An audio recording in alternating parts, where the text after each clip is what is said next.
What's up, all you pieces of shit? Welcome to Respawn Aim Fire, the kick-ass irreverent gaming podcast brought to you by Affable Idiots. I'm one of your hosts, Chad Michael, munching on some fish Innis. That's a lie. I just finished eating my goldfish. We've got our other co-host here, Adam, doing something on his phone down below, Gumbert. How are you, Adam? Hey, am I retweeting? Possibly. Oh. He's retweeting the fact that he just joined the Order of Assassins. He's part of the Assassin's Creed now. I'm missing a finger and everything. Wrong finger. Actually, that's the right finger. That's the right finger if you want to, two in the pink, one in the stink. Speaking of two in the pink, one in the stink, joining us from a hot tub in Phoenix, welcome Campo63 in the chat. And finally, rounding out the crew here, we've got Alex, burping up a storm. Cozina, how are you, Alex? Unfortunately, I don't have any more burps in me, but we are joined tonight by a very special guest. This right here is a heart-shaped baking tin. Nice. Now, I know you're probably wondering, is this perhaps some sort of preview for my upcoming episode of Cozy Bears Cooking, which coincidentally is going to be airing this upcoming Wednesday, February the 14th, Valentine's Day, on twitch.tv/CozyBearLive at 8:30 p.m. EST. I can't comment on whether it is or is not that, but what I will say is you cannot believe how fucking hard I had to look to find this thing. You would think that a heart-shaped baking tin would be the easiest thing to find in the world. Not like the easiest thing to find in the world, but you would think that, like, in terms of unusual baking tin shapes, a heart-shaped baking tin would be right at the top of the list. I had to search so long and hard. I had to go all the way across town to a Michael's Craft Store to find this thing. I didn't even know that Michael's Craft Store existed in Canada, but apparently they do. And I got them. I bet all the unique baking tins now are all just like Fortnite. There's like Mr. Banana Man from Fortnite, the bus from Fortnite, bake a cookie looks just like your fucking gun in Fortnite. I definitely saw like a soccer ball and like a piñata baking tray. So I think you're on the right track. Yep. Well, that's it for our podcast today, everyone. Thanks for listening. No, but for real, we do have just like a very little news to talk about today, which you can listen to live, usually on Sunday evenings at 8:30 p.m. Eastern Time. Tonight we're recording on a Monday due to the Super Bowl. You can always catch us on demand, though, Tuesday mornings. Superb Owl. Tuesday mornings, 9 a.m. Eastern Time is when we go live pre-recorded on demand in your YouTube and podcast apps. Here's the one piece of news we've got this week, folks. Small update on Xbox. This comes from Andy Robinson at VGC. Last week we talked about Xbox and Microsoft potentially bringing third-party or their games to other consoles, et cetera, et cetera. This is a little bit of a follow-up after a Phil Spencer tweet last week. Microsoft's gaming division reportedly held an internal town hall meeting this week. According to journalist Shannon Lau, Microsoft's head of gaming, Phil Spencer, told employees that Xbox currently has no plans to stop making consoles and that Xbox consoles will continue to be part of its strategy, which involves, quote, multiple kinds of devices. Microsoft also has confirmed plans to deliver its eagerly awaited Xbox business update on February 15th. Gaming boss Phil Spencer, Xbox president Sarah Bond, and Xbox president of game content and studios Matt Booty will discuss the future of Xbox on a podcast available this Thursday from 12 p.m. Pacific Time or 3 p.m. Eastern Time or 2 p.m. Chicago Time, 1 p.m. Hot Tub and Phoenix Time. That's the news. That's all the news this week, everyone. What are your thoughts? What if by console, Phil Spencer actually means to say that they will never stop consoling all of the people from the Church of Xbox that are so butthurt over Xbox maybe not going third party? What if he's just like, forever here, forevermore, we will sit down and we'll just cuddle up these Xbox players and let them know that it's going to be okay as we head into this brave, bold, new, all-digital future. That's interesting that you say butt hurt, because when he said multiple kinds of devices, I imagine, those little tiny vibrators that Twitch streamers put in their buttholes and you can control them remotely. It's probably not Twitch. It's OnlyFans and stuff like that. That's a Twitch thing Yeah. specifically. No, it's not a Twitch thing. It's those porn sites where you can like chat with people and like you give them 25 coins or bits or whatever, and then it lets Imagine you control Ninja just the be like, vibrator in their butt. Yeah. Xbox Game Pass. Come to OnlyFans butt vibrators. Play Doom on it. No, I don't believe that's right, Cozy, because console and console are spelled differently. So I think you're... Are they? Yep, sure. I don't know. I have no idea. I don't think they are. The only thing for me here is like, yes, I would like... Hold on. Yeah, well, look it up. I like everybody's to keep immediately making a looking it up. console just so my digital purchases carry over. If they console, can... Console, Yeah. verb, comfort, in quotation marks, someone at a time of grief or disappointment. Used in a sentence, she tried to console him, but he pushed her gently away. Pushed her gently away. That's funny that those... I mean, that's just English, ain't it? A word that means multiple things spelled exactly the same way. For me, I only care about my digital purchases, so that would be nice to be able to continue that forward. But again, if you just let me Xbox Play Anywhere on my PC, one step closer to going all PC, baby. I'm so close. But I'm very interested in this news, just to be like, just say what it is and get it out the way. There's rumors and stuff, but I'd rather just hear them instead of speculating and getting mad about rumors online. It's fucking stupid. So... Yeah, this is coming up really quick. It's Monday now, 3 days away. We will know exactly what that means. For anyone who's curious, this will be on the Xbox official podcast, which apparently is a thing that I didn't realize was a thing until today. That's where this conversation will be happening on Thursday. Dope. That's everything. That's all the things. Yeah. Unless you want to talk about like, Atlas sold 1 million copies of Persona. Aren't we happy? I mean, I guess that's cool. Yeah. Moving on to playtime. There's one news story that I'll talk about here in this segment, though. Okay. But I'm going last. Okay, cool. So you're going last. So, Alex, what did you play, Mr. I'm not sure what that part at the end was, but I am glad that you asked, Chad, because let me tell you, I had an interesting weekend, to say the least. So we knew that the Super Bowl was happening this Sunday. We were like, you know what? Instead of having the Super Bowl on instead of doing the podcast after the Super Bowl on Sunday, let's just punt it to Monday, give ourselves a full day to refresh and recover from that. And I was like, great, I will use that as an opportunity to organize a bigger than normal cross-country skiing trip on that Sunday. Normally, as you all know, I like to cross-country across the country. This would have been an international affair. We've been going to Greece. We've been going to Russia. You'll be We've having been an going affair to at the same all the time? cool countries. Oh, my God. Oh, man.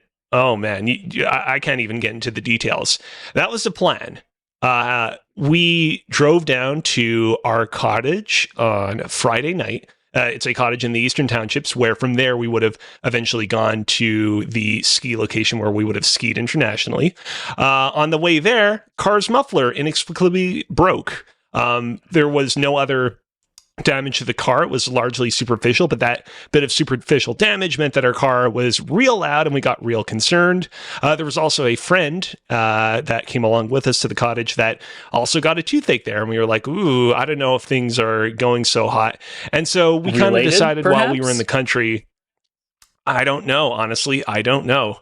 So we decided while we were in the country, you know what, let's just chill, take it easy. We're not going to go on a big, ambitious cross-country ski trip. We're not going to abandon everyone else at the cottage.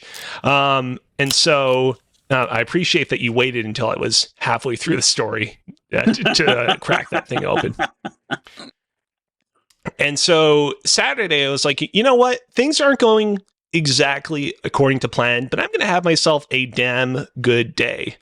And had myself a damn good day, I did. I basically spent the entirety of that Saturday walking around the countryside, going into grocery stores, buying sweet treats for myself to eat as I walked around, playing a whole lot of Pokemon Go. There was a cool Year of the Dragon Chinese New Year event going on in the game, and I caught myself a whole lot of dragon-type Pokemon, battled a little bit in Pokemon Go League, and when I came back home to the cottage at night to rest and recuperate for the coming day, I played a whole lot of a little Game Boy Advance game on my Nintendo Switch called Kuru Kuru Kururin. So let me talk to you a little bit about Kuru Kuru Kururin. Okay. Kuru Kuru Kururin is basically part of a more or less forgotten Nintendo franchise that was active during the Game Boy Advance GameCube era. The first game in the franchise, which is called Kuru Kuru Kururin, originally only released on the Game Boy Advance in Europe, Australia, and Japan in 2001, never came to Canada or North America. It eventually came to North America by way of the Wii U Virtual Console in 2016, but I myself was only really made aware of it in February of 2023 when it released on the Nintendo Switch Online's like Game Boy Advance expansion add-on service, whatever you want to call it. Picked it up just on a lark. I was like, oh, this seems interesting. Played about 20 minutes of it and immediately was like, oh, this seems good. This seems like a really worthwhile game. But I was in the middle of something or other at the time, and I was like, I don't have the time to really invest in this game right here, right now. Emotionally, I'm not prepared for how potentially amazing this game is going to be. And so I'm going to just put this off to the side temporarily, and I'll get back to it. A year later, I'm like, you know what? I need something to play on my Switch while I'm here alone at night, not walking around outside at the cottage. I'm going to play myself some Kuru Kuru Kururin. And let me tell you, this is a so good ass. ass Every time you say it. Kuru Kuru Kururin. It is a very solid ass Game Boy Advance game. The gameplay of this is real simple. You play as a bird that is flying around in the world's dumbest helicopter of all time. Think a helicopter that consists of like a single rotary blade that is constantly turning at a very slow speed. And basically what you have to do is you have to maneuver your way through top-down environments while making sure that your rotary blade doesn't touch any of the walls of the environments that you're maneuvering through. That's about as simple as it gets. There are like a few mechanics sprinkled in here and there, but it's a really incredibly well-designed game with just really engaging level design, slick presentation, great music. The game has like almost like a Celeste-esque emphasis on punctuality, where like the amount of time that it takes you to like lose a level and then immediately restart it is almost instantaneous. And so if you die, you're like back into it immediately, as quick as a slick. And the game also just has like a bunch of like super helpful, what we would call nowadays quality of life-y stuff. You accidentally miss some sort of collectible in a level that you weren't able to get the first time around. And literally when you go to select the level, your little bird character will be like, I think I missed something in this level. Oh man, that's really helpful. Thank you so much, Kuru Kuru Kururin. All that said, game isn't absolutely perfect. I actually had a very retro game moment towards the end of my time with it. When I was at the like fourth to last level of the game, I was having a lot of difficulty with a tough segment where I had to move very quickly through like a hazardous sort of corridor. And I was like, man, this is really tough. And my thing moves so slowly. And so I went and looked up a video online of how to play through that level. Sometimes when I like to look up these videos, before I even watch the video itself, I like to go to the comments to see if anyone else has commented on the video, to see if anyone is like kind of commiserating or sharing in like my own troubles that I've also had with this segment of whatever game it is that I'm playing. And literally the first comment I read was, oh man, I almost made it through the entire game without realizing that there's a way to speed up your helicopter. I was like, wait a minute, you can speed up your helicopter? Turns out you have to hold the A and the B button at the same time to go faster than normal. And so once I learned that, it took me a few more tries, but I was able to beat that final level. So that little pain point wasn't perfect. I will also say that like the game, to me, is very kind of reminiscent of the first Pikmin game in that it is mechanically incredibly solid and incredibly fun, but it is a little bit light on all sorts of like interesting and cool and weird mechanics. We, tend to revere the way that so many Mario games will have like just an excess amount of, interesting mechanics and gimmicks and ideas. You go into a level and there are like so many like fun mechanics and gimmicks that they play around with over the span of just that level, and then you never see them again. This game, there's not perhaps that same amount of sheer creativity on a level-to-level basis. You do see a lot of ideas sort of recycled, but it's still overall a very, very fun time. And I'm looking forward to potentially in the future playing through some of its sequels. It got 2 sequels. You have Kuru Kuru Kururin Paradise. Actually, that's incorrect. It's actually just called Kururin Paradise, released on the Game Boy Advance in 2002. Never made its way out of Japan. At some point, I'm hoping they bring it over to Nintendo Switch Online, because apparently it's supposed to be even better than this game. And then there was also Kururin Squash, which was released on the GameCube in 2004 and is also supposed to be very good. So yeah, go and play Kuru Kuru Kururin. It's a truly fantastic game. Alex, just out of curiosity, playing Pokemon Go this weekend, did you happen to catch 2... Do you happen to have an extra Hisuian Decidueye that you might be willing to trade me at PAX? I may, in fact, have a Hisuian Decidueye. Let me see real quick. Let me see. That would be so sexual, because I forgot. I was like, at 150, I was like, all right, here we go. And then I totally forgot until 5:05, and I had to catch it between 2 and 5. And I was like, fuck. Right, because they only had them available via raids. The problem is I was actually driving back home during that raid, and so I wasn't able to get as many raids in as I wanted to.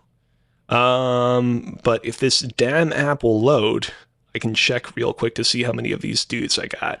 While you're waiting for that to load, I will mention, yes, we will be at PAX this year.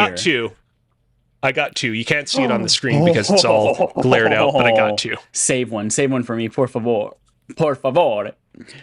Yes, we will be at PAX this year. Adam, Alex, and myself will all be at PAX. So if you are going to PAX, PAX is in Boston, and we'll be at it at PAX. PAX. East. Question: PAX. Do you think we can get Joel in a hot tub at PAX? Because apparently he's a dirty boy who likes hot tubs. You can get Joel to do just about anything if you tell him you'll do a shot of Malort. And yes, he is bringing Malort. Oh, really? Yes. Sounds good to me, bud. Yeah. It's going to be great. It's going to be great.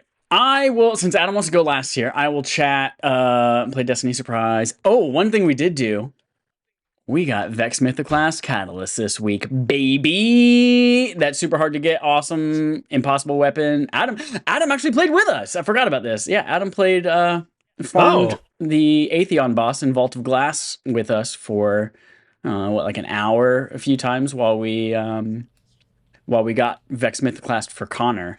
And then a few days later, we 5-personed the raid, and everyone got the Catalyst, and it was wonderful and amazing and excellent. I wasn't invited to that second part, Cozy, but I was invited to the You first were part. invited to the second part, but then you were like, I work on Saturdays. And I was like, boo. And then we did it on Saturday morning. So... Yeah, all they said was like, someone's getting a haircut at 12 Eastern time. I'm like, well, I don't know what that means, but I am working at 12 Eastern, if that matters. But yeah, that's very funny. We had a good time playing some Destiny, playing raids, doing that stuff. Yeah. So we did that. I also played CCR. It's Chrono Cross Reunion. Not Chrono. God damn it. I did that last time too. Crisis Core Reunion. I'm very, very closely following the Platinum Trophy Guide because there are so many very tiny things that you have to do in order to get the Platinum. And the combat is growing on me. I'm enjoying the combat a lot more, but I am still not enjoying the characters or the story stuff. If I almost even convinced myself this week, I was like, just watch a video. But no, I'm not going to. I'm going to complete it. Otherwise, this is the remaster one, right? That came out last year. Yes, the remaster. Which again, I'm playing it on I'm playing the PS4 version because there's almost zero difference between that and the PS5 version, so I can double dip on the Platinum Trophy. So then the real question that everyone's waiting for is: are you going to play the shooter one for PS2? No, Dirge of Cerberus, absolutely not. No. Why? I just don't understand why you refuse to do that. I thought you were a Final Fantasy fan. Because it's way too much effort, and 2, there's no Platinum Trophy for it because it's not available on modern consoles. Oh, so you only play games that have Platinum Trophies? 100%. Okay. Yeah, you didn't see me playing any Steam Next Fest this week. That's because you don't have a computer. Because there's no trophies on Steam Next Fest. There actually is, by the way, but anyways. No, there are Steam achievements. Yeah. And those are worthless. Sure. Yeah, I see John Hansen out there tweeting every, I don't know, day or two. I just reached a new milestone, and now I have 523,624,105 achievement score. I was like, what the fuck does that mean? Is that good?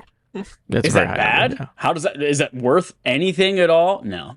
Zero you know what's even worthless is like having a bunch of platinums that are like Comp Jump 1 and 2. Like those are worthless and don't actually mean anything. I have like 4 of those. I will say out of my 52. I will or whatever. say I don't want to self-disparage too much, but man, I used to love it so much more back when we were in the old trophy system, where instead of being at like level 545 or whatever, it was like 28, 29. Going up even a percentage of a level was like that much more glacial, but it just felt so much more satisfying. And I would much rather have that old system than what we're in now. Yeah. But yeah. Yeah, you know, they had to make progression worthwhile for the normies. You know, the big old sea of normie people to like give them a little bit of hit of dopamine every once in a while. Whereas those hardcore players were like, we see that trophy ding, we go up 3 levels and we're like, I need more. Anyway, played that a little bit more, continuing to chip away at it. And Skull and Bones, baby. Oh, yeah, you as well, huh? This game had an open beta 6 years after it was supposed to launch. This has been delayed for 6. It was supposed to come out in 2018. It has been delayed for 6 years. And in fact, it's supposed to come out. I don't believe it's coming out this week. We'll see when it drops. It's supposed to come out this Friday. But they had an open beta this weekend from February 8th through the 11th. And I consciously made the decision. I was like, this game is a moment in video game history. You know how like everyone knows where they were, who's old enough, on September 11th? Like, this is very similar. Like, it's one of those moments in video game history. You have $599. You have, you know, Super Mario 64, the first time you pulled on Mario's nose and it boing, and you're like, ah, and you get your boner for the first time. And then there's like Skull and Bones. Like, Skull and Bones in itself is an event, the entire 7 years of its existence from announcement to maybe release.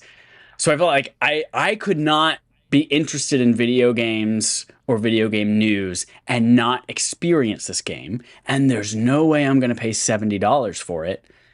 So I had to play it this weekend. That's what I did. I convinced myself I had to play it this weekend. I was, of course, pressured a little bit into it by D Smithy Games in the chat. What's up? PP poopy, PP poopy, PP poop, P poopy, PPP poop P. Come hang out and chat with us. It's real fun. Lots of great stuff in there. Hot tubs, peep and poop. All sorts of things happening on Twitch. So, of course, Dallas pressured the whole group chat into playing. And there's so much more to this game than I had initially thought there would be, expected there to be, and it's like a legit experience. Maybe this is from the way they originally revealed it, and it's grown since then, but I assumed going into this that my character was a boat, and that I would be driving around as a boat, and my boat would shoot things, and my boat would get sunk, and my boat would improve itself. And it turns out that, no, you are a person on a boat. And not just a boat, but many, many boats as you upgrade your boats and get different boats and all of these kinds of boats. Or ships. Ships, boats, dinghies, all sorts of things. And yeah, there are towns and outposts. There are traders. There are so many aspects of this game and so many systems that I just was blown away that I had no idea was in there. And maybe it's because I wrote it off almost immediately back in 2018 or 2017 when they announced it. So I just didn't pay attention. But yeah, I was really surprised at how much actual gameplay there is in this game. I had a really fun time with it. I played for maybe 2 hours. I conned Matt. Matt was about to go to bed. It was like midnight Eastern time. I was like, hey, you want to stay up another hour and play with me? And he was like, let me download it now. Turns out Dallas was on all the time, but was marking himself as offline because he's hiding from people. My PS app said he wasn't online for 17 days. And I was like, okay, well, I guess Dallas is not playing.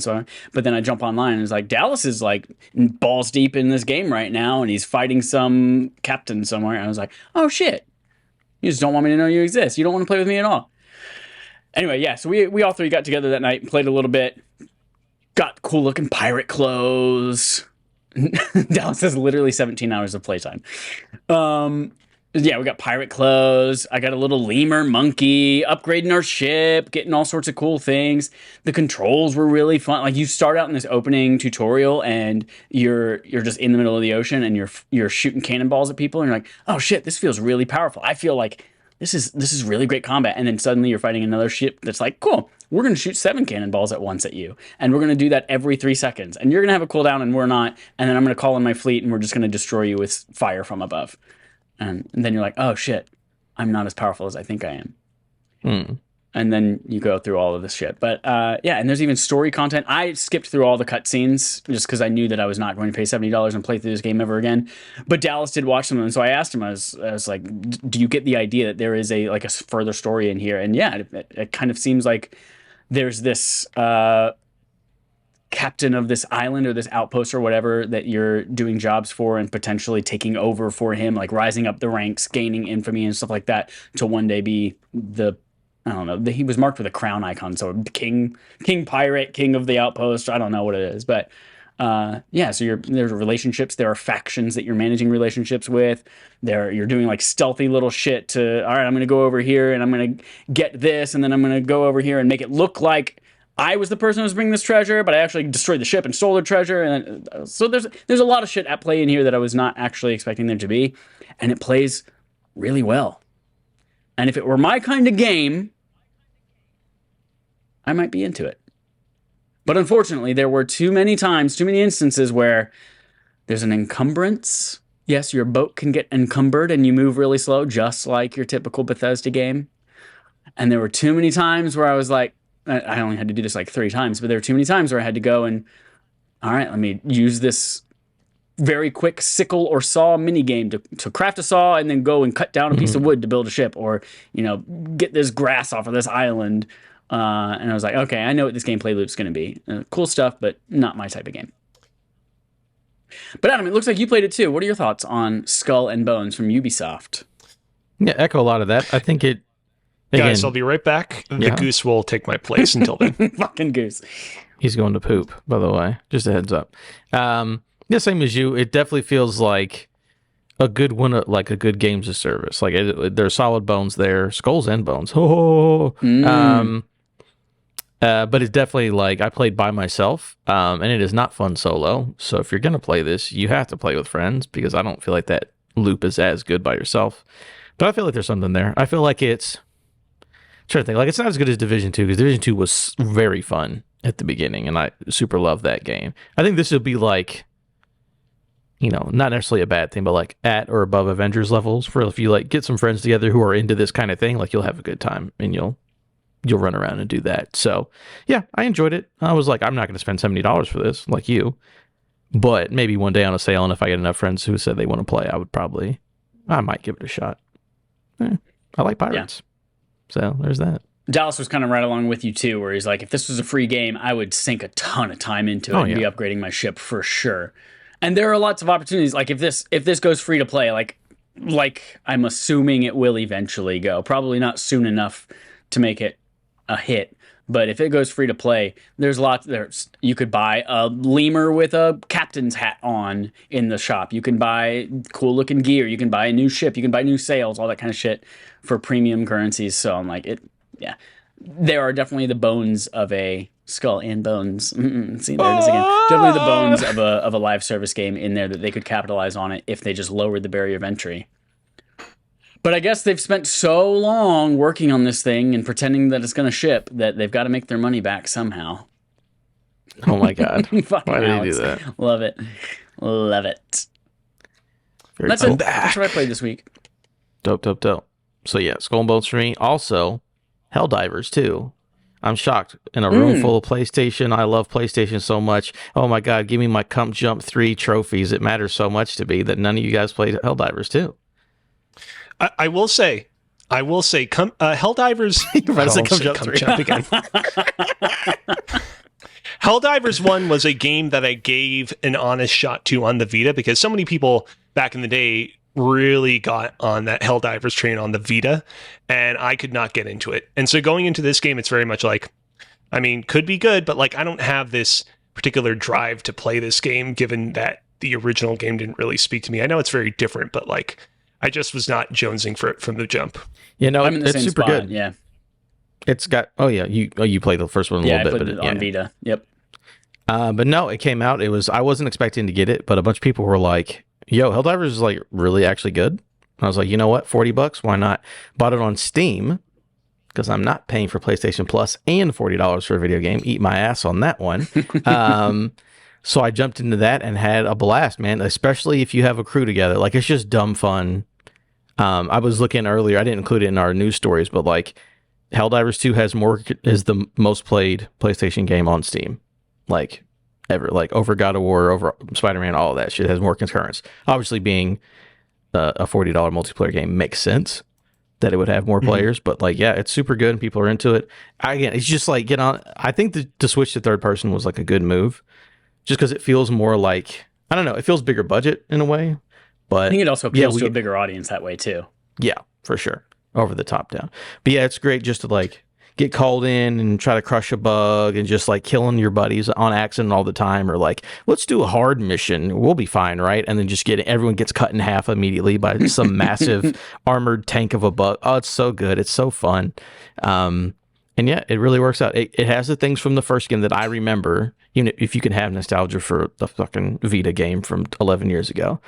But again, it does a lot of new stuff, and I really like it. I think I'm gonna keep playing it as long as people keep playing it with me. I will continue to play Helldivers, especially for $40. I'm like, you really can't beat it. Like, it's just a fun, let me dick around for a couple, like, you know, I was excited for people to play Foam Stars, but Helldivers beats the shit out of Foam Stars, and like Foam Stars is dead already. Did anyone play Foam Stars? I mean, it's free for PlayStation Plus this month, but did anyone play it? You're better off spending $40 on this than playing Foam Stars. Again, I liked Foam Stars, but I don't know anyone. I don't know a single person who played it, even though it was free, because everyone was playing Helldivers instead.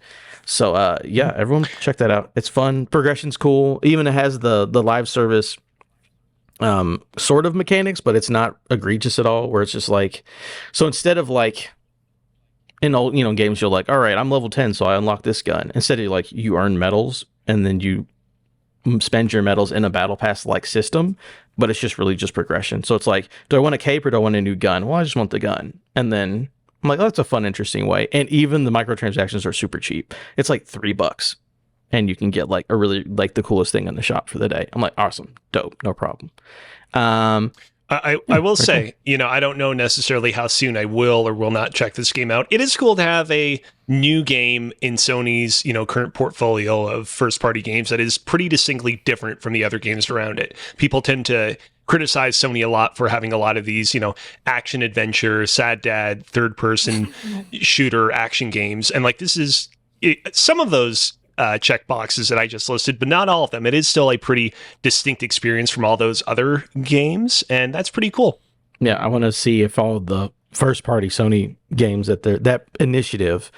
It's weird because this game's been being made for forever, and it happens to hit because initially it was a multiplayer game. So it's like, I don't want you guys to get the wrong message. Like, oh, we'll just do those games. Like, they need to be good. Like, this game is good. That's why it's popular, is because it's a good game.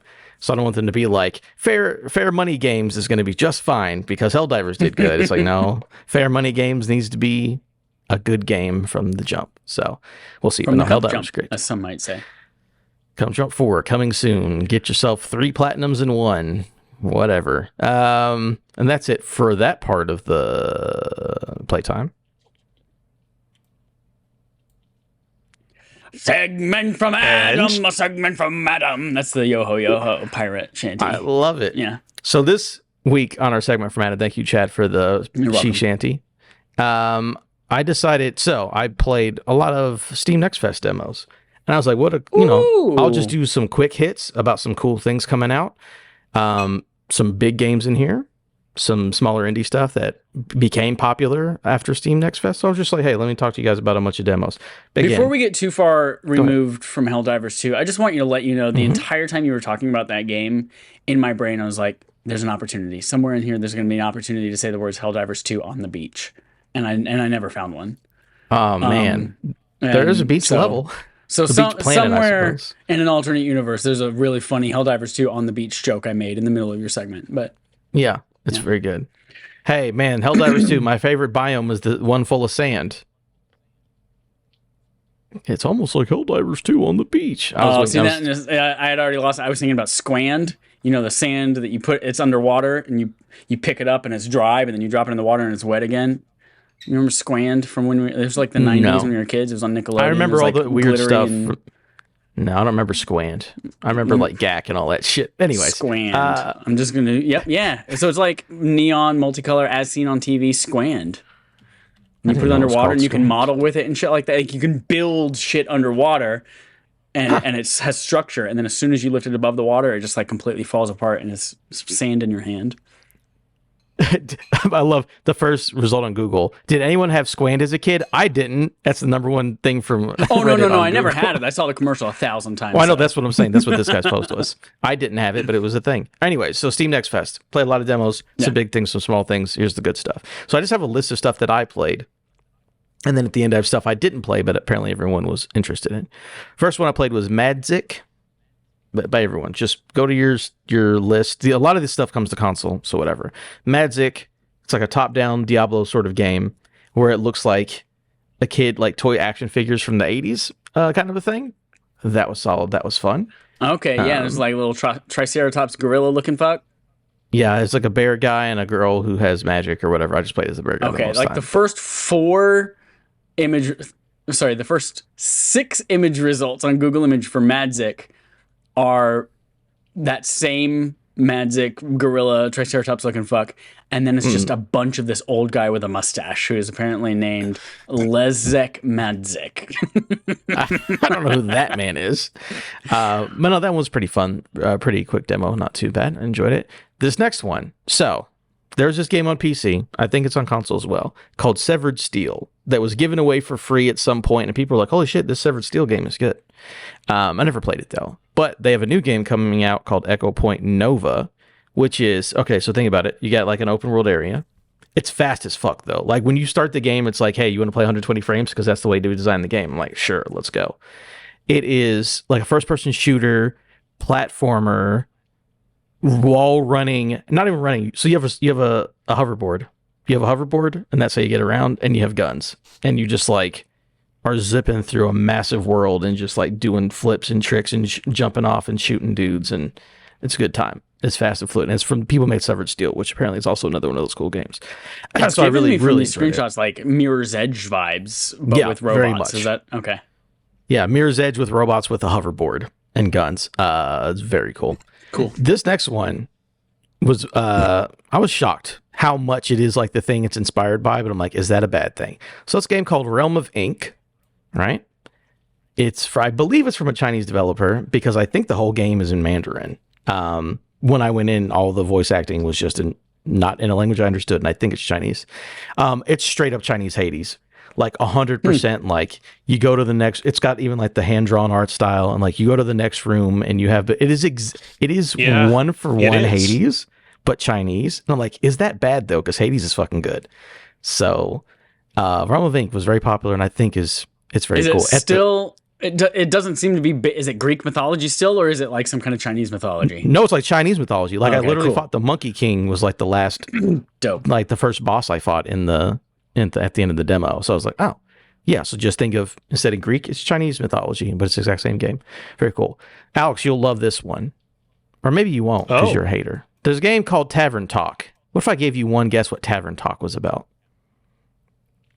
Is it a game in which you talk with the Bionicle characters and they're in a tavern? Because that would get me interested. No, nothing with Bionicles. No, it's legitimately, it's Coffee Talk, but in fantasy. Oh, it is exactly Coffee Talk, but it's like, hey, how about instead of in Seattle, it's like D&D, like throwback. Oh, a knight comes in kind of shit. Yeah, because I was gonna say, like, Coffee Talk is fantasy. Yeah, it's just kind of set within Seattle. This is an old medieval fantasy Coffee Talk, and I was like, oh, this is actually cool. I like this a lot. Very nice. So that one, I think you would dig that whenever it comes out. Let's see. I also played a game called Captain Velvet Meteor, which, so this is one of those games where it's like, oh, this person had trauma and made this video game about their trauma. It's about a 10-year-old boy who moves from France to Japan, and in his head he like creates that he's a superhero. And he's like working through trauma. So like the first big boss you fight is a dog, because when he gets to Japan, he's like, I hate having to move. I'm here. He goes outside. His dog is murdering a bird. And then he immediately switches over, again, cartoon draw. It's not like violent or anything. He switches over to his Captain Velvet Meteor. And then he's like, oh, I got to fight this big evil kaiju. And it's his dog is a kaiju. And so it's like this kid working through this big move and whatever. But like the first party member, because it's like a grid-based strategy game, the first party member you get is literally just like a dude from like Kamen Rider or whatever, or like those Super Sentai shows where he's just like, I'm from the Japanese Monster Squad and I'm a dude in a suit and I activate my power and go kill these guys. Like, oh, you're just a Power Ranger. So it's very cool. I think that one was interesting. I like that whole, let me work through my trauma through a video game. I like it. Next up, Biomorph. I did not play this demo because I played it at PAX West. Biomorph is basically like a 2D Metroidvania thing, but the kicker on this one is when you kill an enemy, you take its power and you can become the enemy. So it's like, okay, I got to get through this door. I'll kill the ram creature so I can become the ram creature and bust through the door. Nice. But every time you kill them, they become harder in the real world. So it's like, oh, I've killed 3 rams, so my guy's leveled up to level 2. Now all the rams in the world are level 4 because you keep killing them and they get stronger as you get stronger. It's very cool. It's really dope. I didn't play the demo in Next Fest because I played it at PAX West, but that game's going to be really, really good. All right, on to the last one. This was the one that I think I enjoyed the most. This is, I was referencing the other week that I played, but I'm talking about it now. Tales of Kenzara Zhao, which is the Game Awards. Oh, yeah. The African Metroidvania game. Got so good. Again, it's the actor from Bayek from Assassin's Creed Origins. He's making a game about dealing with the grief after he lost his dad. And it is African mythology, 2D Metroidvania. It's very Ori. Yeah, it feels like Ori. Like it's nice and fluid. You have these 2 masks. One's water power and one is fire power. And you switch back and forth and you do puzzles with them and shit. I'm like, oh no, this is going to be good. And the acting is great. I mean, obviously, like he's a good actor, but like the story he's telling and the acting in it is excellent. So it's like, okay, think of like Ori, but like a really like a fucked up story about losing your dad in African mythology. I'm like, well, you got me, buddy, signed up. And that game's gonna be $20 when it comes out, which is like, he's like, yeah, we just want it to be affordable. We don't really care about making money on it. I was like, fucking, all right. What's the release date on this one? I think it's March, because the demo had been made permanent now, so that'll always be on Steam. But I think the full game is in March. Oh, that's a double. Hold on, actually, I have it in a tab. April 23rd. Excuse me, April 23rd. Coming to PS5, Xbox, Switch, and PC. It's an EA original game. Yeah. All right. So pick that up. Play it on my portal. Absolutely, it's cool. And the last one that I played, which is the surprise hit of Steam Next Fest, it's a game called Balatro. Signalis. Signalis? No, it's Balatro. Balatro. So Chad, you'll like part of this. So it's kind of like a mix of so if you ever played Slay the Spire, it's like you can build a deck and it's a roguelike. All right. But think of sort of the art style and the feeling, not the horror part, but the art style and the feeling of Inscription. Okay. Like that's the card-based thing. And it's poker. You play a roguelike where you fucking make poker hands. And then you get to make a bunch of weird decks and you have Joker cards that break out of poker. But I'm like, oh yeah, I understand poker so easily. It's so addictive. It's just like you're playing hands of poker over and over again. And then you get like weird fucking powers that do bullshit as well. It really works. Everyone was wet for it. Everyone was wet. No, legitimately, every secret Discord I went into, like, you guys played Baltaro yet? I was like, sure, I guess I'll try. I'm like, oh no, I get it. Like, it's such a simple idea. Like, let me make a roguelike that's fucking poker. Like, why didn't nobody do that before? I don't, to be honest, I don't know why, but like traditional playing card games, like just looking at a deck of playing cards, just like gives me an instant softie. And I don't know Well, here's what the it thing is. Like is, poker, it starts doesn't like interest that, me. Solitaire, but then you do booty. get weird cards. You get like Joker cards that do weird things. You get like, I forgot what they're called. They're like celestial cards that do weird. You get more than it. You know, it's like Inscription, where you open, and it's like, oh, this card is not the same as the squirrels in this fucking badger that I have. So it does eventually get more. It's not just play poker. There's more to it, but it's very good. There's some more highlights. I watch people play.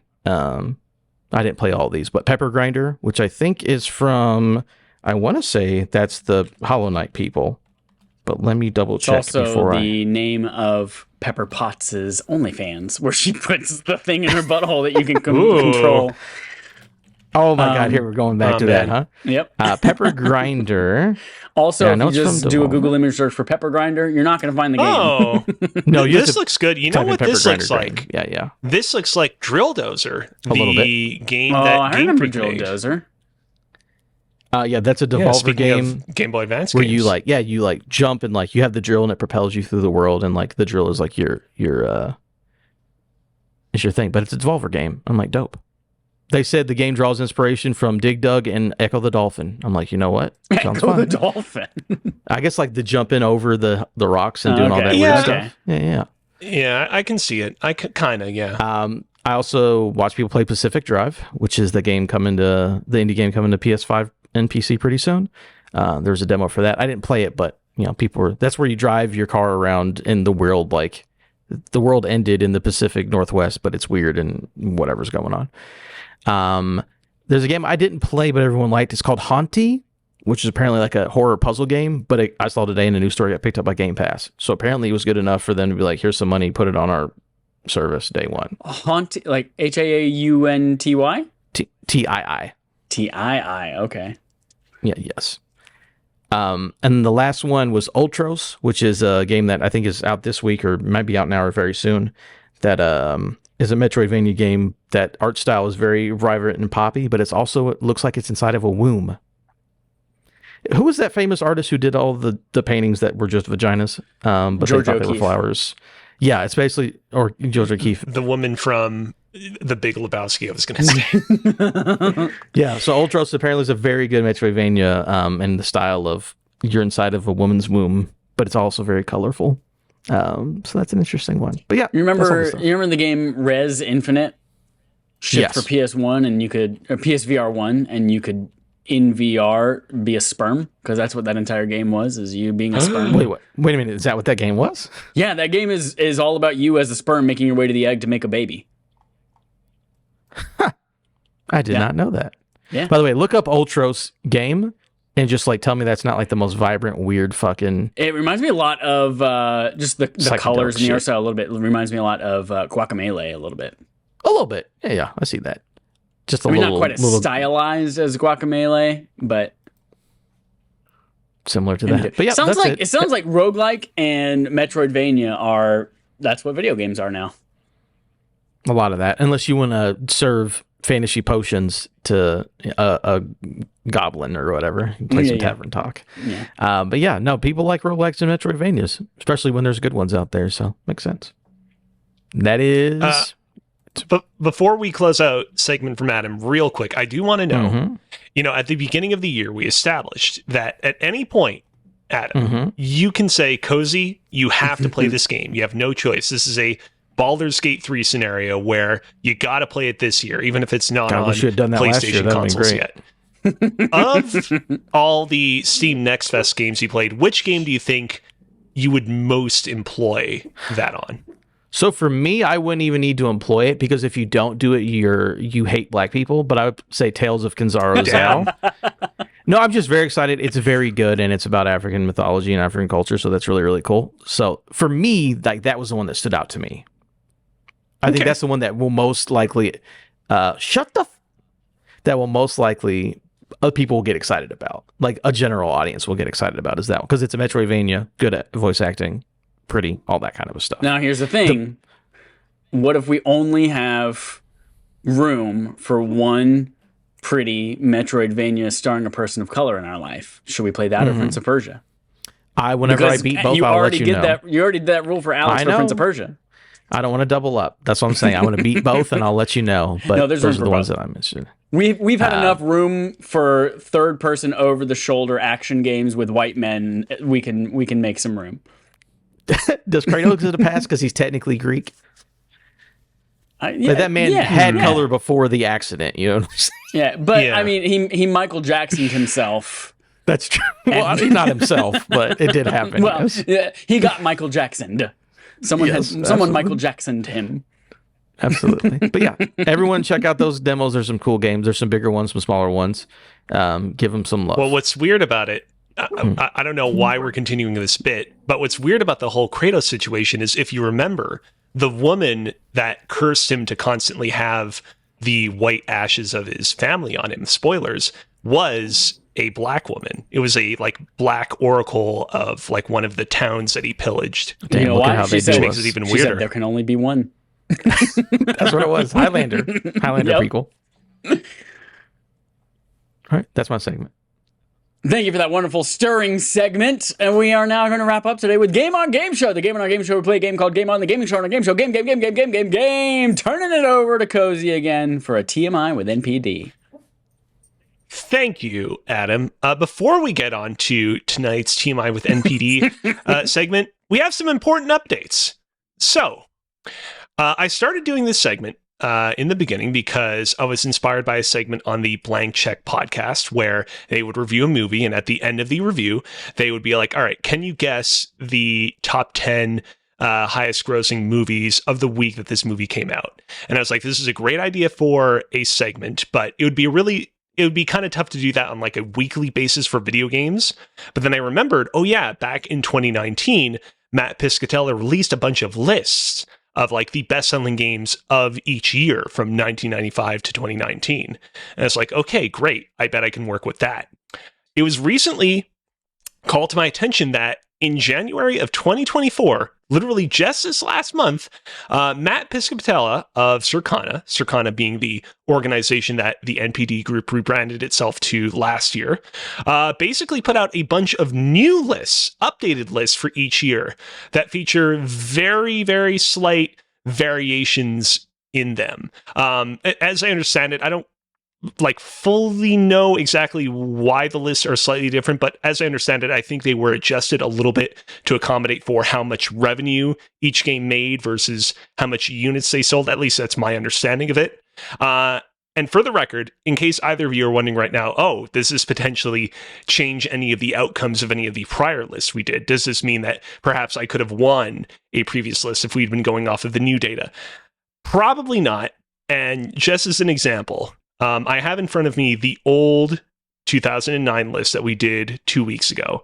Starting at number 12, you have Halo 3, Assassin's Creed 2, Wii Play, Mario Kart Wii, Rock Band 2, Guitar Hero World Tour, New Super Mario Bros. Wii Sports Resort, Madden, Wii Fit Plus, Wii Fit, and Call of Duty Modern Warfare 2.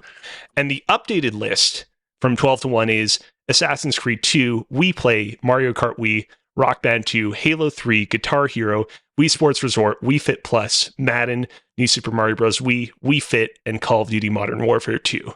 So it's literally the same 12 games. It's just they're slightly reshuffled and rejiggered here and Well, there. regardless, I we'll had put an only asterisk on all of Adam's wins. No, so absolutely not. Question, Cozy, because I did a step away because my dog was barking. Why is the data different a little bit now? What happened? Mine, I don't fully understand, but I think that they went in and adjusted the placement of some games based on how much revenue they made versus how many units they sold through. Gotcha. That's my basic understanding. If someone has a deeper insight into how they did it or why they did it, by all means, reach out. I know NPD was just US based. Is that still the case for this one? Is maybe that's why they're different?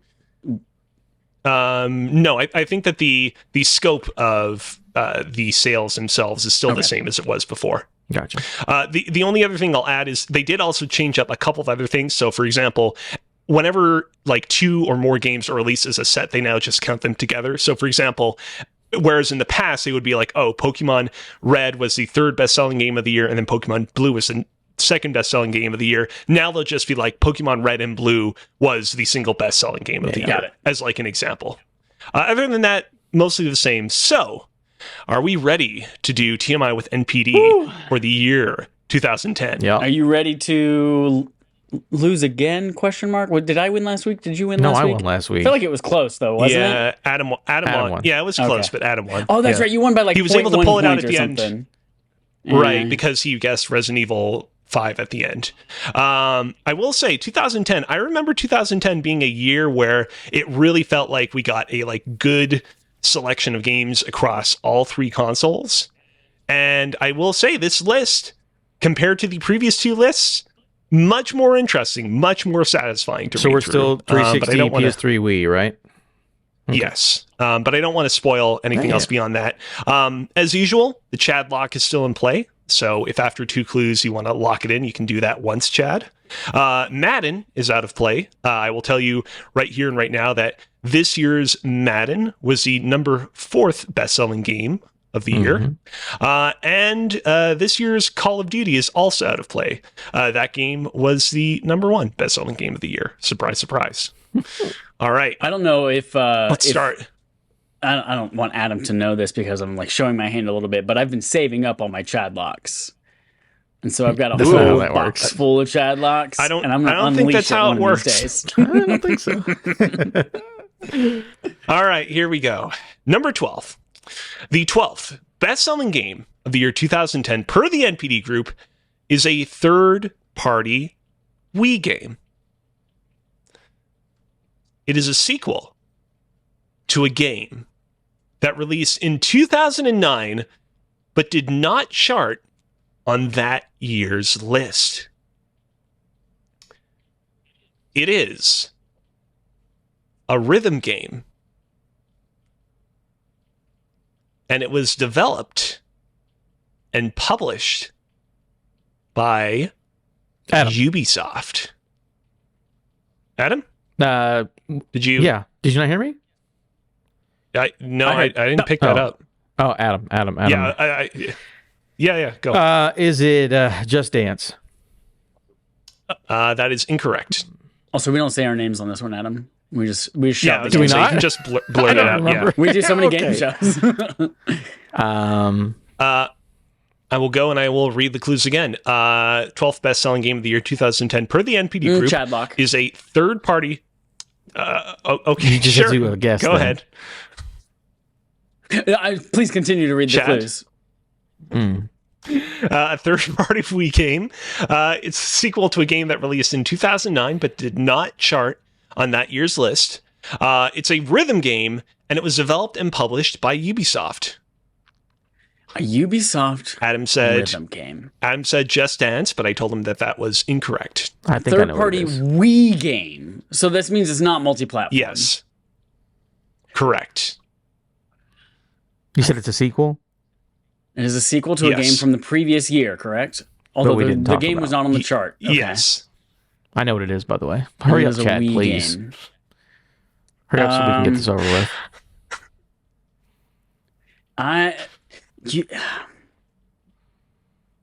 This one's tough.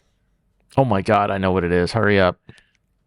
Because all I can think of are a bunch of multi-platform, a bunch of Guitar Hero, Aerosmith, and all these kinds of things, multi-platform games or first party, Wii Music and that kind of stuff. But it's really tough to think of anything, of course, outside of a Ubisoft. Ubisoft, you think Just Dance, but this is not Just Dance.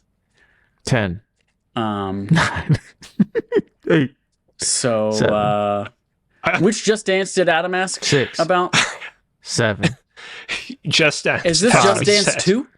4. It's Just Dance 2. Okay, oh my God. Got it. You wasted your only chat lock. No, 100% Just Dance 2 did not cross my mind until literally I asked what game Adam said. Well, I wasn't even going to say Just Dance 2. I was going to say a different game 2 completely. Oh, really? Yeah. What were you going to say? It might be on the list later. I'm not going to say it. Yeah, that whole time I was bullshitting trying to think of, dear God, what other rhythm games does Ubisoft I was going to make? say, is it Raving Rabbids 2? Maybe. But no, Just Dance 2 was the right answer. So there you go. I was on the right track. All right. Number 11. The 11th best-selling game of the year 2010 per the NPD Group is a shooter. It's both a direct sequel to another game and the 6th overall entry in its respective series. Halo Reach. That is incorrect. its gameplay features a heavy emphasis on destructible environments. Battlefield Bad Company 2. That is correct. Battlefield Bad Company 2. You were going to guess Bad Company 2, Chad. You were going to say No, Battlefield I was going to 3. say Battlefield, and then I was like, what the fuck comes after that word? Yeah. Bad Company 2. Very good game. All right. Number 10. The 10th best-selling game of the year 2010 per the NPD Group is a sports game. However, it is a sport that hasn't been featured on these lists for several years. Its cover athlete saved the Looney Tunes before it was cool. NBA 2K10. NBA 2K11. 2K11. Yeah, I think. Yeah, I think that Adam was quicker on the gun there. Adam, you're more familiar with these sports games than I am. Why is it that they would put Michael Jordan on the cover of this game, considering that I don't think he was playing that basketball? No, he wasn't. So this was actually my first time playing. This was the game for 2K that made it into a mega. Like it's gonna start being on every single list. Like this was the one. They did a throwback to his career. So it was like, hey, there's career mode featuring Jordan's greatest moments. And that's why he was on the cover. And this is the game that people started caring about 2K. So yeah, it was weird because sometimes I tend to struggle with finding clues for these sports games. And when someone I saw, Michael Jordan was on the cover of this game, I'm like, okay, great. I can use that as a clue, but it's a little bit weird because typically you tend to expect it to be like someone who's a little bit more culture current for that point in time. They were doing a throwback to Jordan. So. Yeah. All right. Number 9. The 9th best-selling game of the year 2010 per the NPD Group is an action-adventure game. It is the second chapter in a popular trilogy. It pitted players against the villainous Borgia family. And it's another game that was developed and published. Just Free Brotherhood? That is correct. Oh, I was going to say developed and published by Ubisoft. Means that Adam now has a 3-point lead. Or rather, 2-point lead over Chad with 1 point. Yeah. All right, here we go. Number 8. The 8th best-selling game of the year 2010 per the NPD Group is a Nintendo game. It's a remake of a game that released just over a decade prior. Legend of Zelda Ocarina of Time 3DS. That is incorrect. Its setting mirrors several real-life locations in Japan.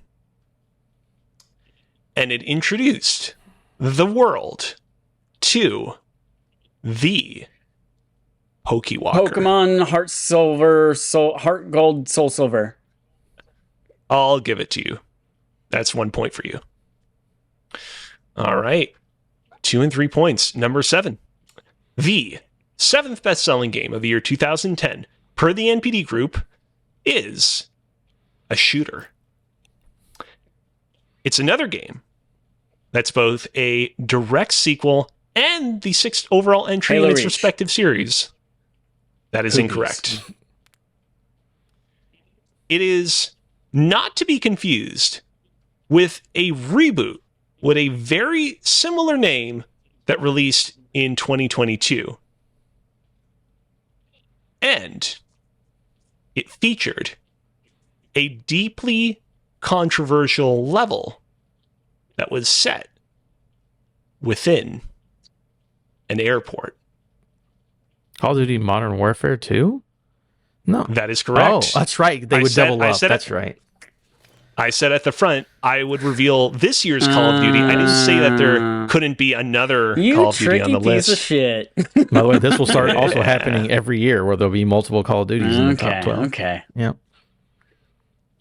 All right, number 6. The 6th best-selling game of the year 2010 per the NPD Group is a spiritual successor to a PS2 game that released in 2004. It prominently features a time-slowing mechanic. It's also an open-world game. And it's set in the year 1911. Call of Juarez? Oh, that is incorrect. Red Dead Redemption. That is correct. 2010. Huh? Yeah, people forget about Red Dead Revolver, at least 2004. Mm-hmm. There's a time slowing mechanic. Well, yeah, Red Eye, you slow it, and yeah. Okay. All right, here we go. Number 5. The 5th best-selling game of the year 2010 per the NPD Group is a returning game from the 2009 list. It's a game that prominently featured 4-player co-op. It was also one of the few games outside of Wii Sports to be packaged with the Wii. Wii Sports Resort. Chad, you said Wii Sports Resort. Adam, what did you say? Wii Play. Those are both incorrect. Okay. And it was the first game to feature Penguin. You didn't say that.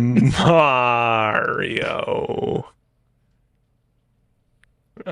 I say it slow because I want to give you guys an opportunity to get the jump on the gun before I complete the sentence. New Super Mario Brothers. I'm going to mark that as New incorrect. Super Mario Bros. Wii. That is correct. What? New Okay. Super Mario Bros. is a 3DS game, bitch. Those are both distinctive games. Okay. You might confuse one with the other. But okay. All right, here we go. Number 4 is, of course, Madden NFL 11. Now, normally, Adam, this is where I let you guess the cover athlete, but I wanted to do something fun with this one. Chad, this is from this game's Wikipedia page. For the first time in the series, fans were given the opportunity to vote for who would appear on the cover of Madden NFL 11. The choices were Alex Smith, quarterback of the San Francisco 49ers, Drew Brees, quarterback of the New Orleans Saints, Jared Allen, defensive end of the Minnesota Vikings, and Reggie Wayne, wide receiver of the Indianapolis Colts. Who was chosen? The only name I recognize was Drew Brees. Is that correct? That is pronounced Drew Brees? It is Breeze, yes. Drew Brees. So I'm going to say Drew Brees. That is, in fact, And do correct. I get an extra point for correcting you? No, because I would have known who it was as well. So Damn. I will give you both a half point. Well, there we go. For getting Love it. that correct. So therefore it's useless. All right. Number 3. The third best-selling game of the year 2010 per the NPD Group is another returning game from the 2009 list. It is the third best-selling game on its console to not be packaged with said console. That is incorrect. We Fit. It's a game that is incorrect. Mario Kart That Wii. takes place. That is incorrect. Only Adam can guess Shut that up. one. He only has one Chadlock. guess. No. No. Go for it. It's a game that takes place on Woohoo Oh, Island. motherfucker. And it makes use of multiple peripherals.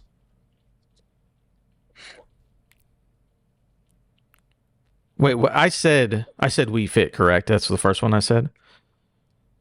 You guys said We Fit, We Play, and Mario Kart That's Wii. correct. So those 3 games are off the It's table. one of 2 things, so please read them for me again. I know it's one of 2, and I'm going to fuck it up.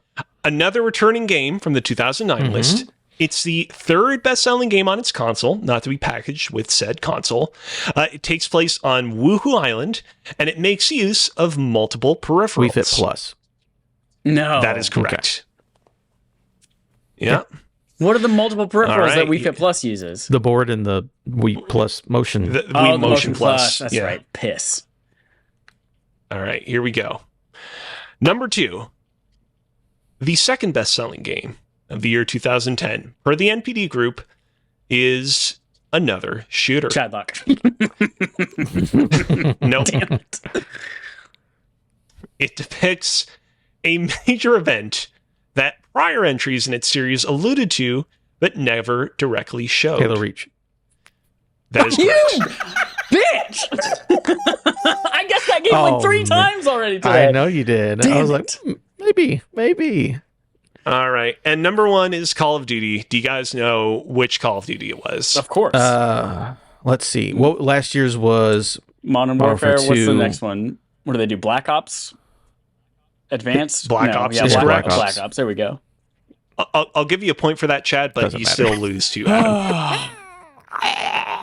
Oh, it's okay. Remember, some other- every win that Adam has an asterisk because they All of changed yours do as the well, things. by the way, Of if course. that's the all rule. of mine. One of mine, maybe. No, I won quite a few in the 90s, I think. Yeah, you did pretty good. Yeah. You want a couple here and there. Some other highlights from the list include at number 15, we have StarCraft 2, Wings of Liberty, okay. the expansion. At number 16, we have Fallout New Vegas. And at number 20, we have Final Fantasy 13, just barely hanging in Oh, there. Lightning, she's Okay. back. Yeah, but not back. She would return Eventually. 3 years Lightning later. does return. Yes. But she does so on her And that's own. it for. Yeah, that's it for TMI with NPD. Join us 2 weeks from now for 2011. Well, thank you, Alex, for TMI with NPD. That's it for Game on Game Show. That's it for this episode of Respawn Aimfire, episode 343. Yes, 343. Look at that. We squeaked out over an hour with only one news story. I'm proud of us. Way to go. Not bad. Way to go, team. We're pretty good. We're awesome. Cool, awesome news. One, we've already announced we're going to PAX. We're going to be there. Guess who else is going to PAX? Someone you might know named Jacob McCourt, who's been on our podcast once, maybe twice before.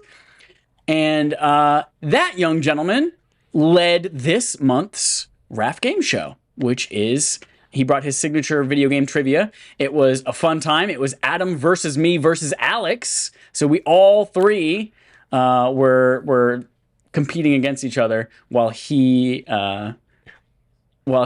gave us all sorts of fun things to do. It is a very fun time. It's also kind of visual too, so if you want to watch it on YouTube, that's the best way to do it. And guess what? If you would love to watch that, you can by being a patron over at patreon.com/respawnaimfire. That's where we've posted the unlisted YouTube link. And then on March 1st, that goes live for everyone else, and we will have another exclusive thing only for our patrons in its place.